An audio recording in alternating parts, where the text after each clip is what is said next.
Азыркы учурда Палестина элине кыйынчылык келип жатат. Биз аларга дуба кылсак күнөөкөр болбойбуз дейт. Күнөөкөр болбойсуң. Балки мусулмандар милдет.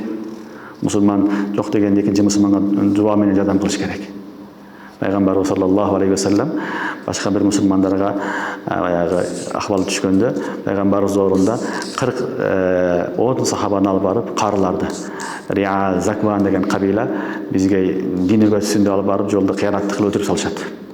Пайгамбарыбыз саллаллаху алейхи вассалам бир ай канаты шахран алардын астынан аттарын айтып дуа кылат, баддуа кылат. Ошон үчүн мусулмандардын башына түйшүк түшкөндө, Филистине болобу, башка жерде болобу, мусулмандар жок дегенде дуа кылыш керек. Дуада унутпаш керек. Бул мусулманга милдети. Алла Таалам эл бар жерде тынчтык орнотсун, бирок уруш болуп турган жерлерде Алладан нусрат сураш керек. Алла жардам берген ошол мусулмандарды жеңиш насип кылгын, өткөндөрүн шахид кылгын, калган элибизге тынчтык орноткун деп Алладан дуа кылыш керек. Чүнкү бул биздин милдетибиз.